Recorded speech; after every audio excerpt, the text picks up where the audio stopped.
ولكن أنا مطالب بحماية دولة من تنظيم متطرف بقاله أكتر من 90 سنة موجود في مصر، واستطاع أنه هو خلال هذه المدة أنه يعمل مش قواعد بقى في مصر، ده قواعد في العالم كله، في العالم كله.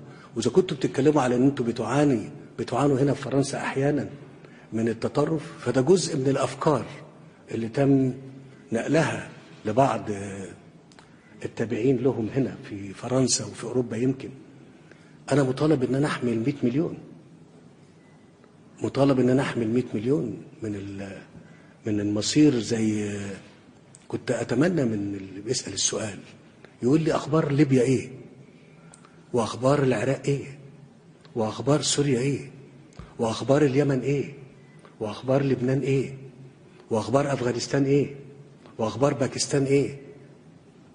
أنا ما عندناش حاجة نخاف منها أو نحرج منها.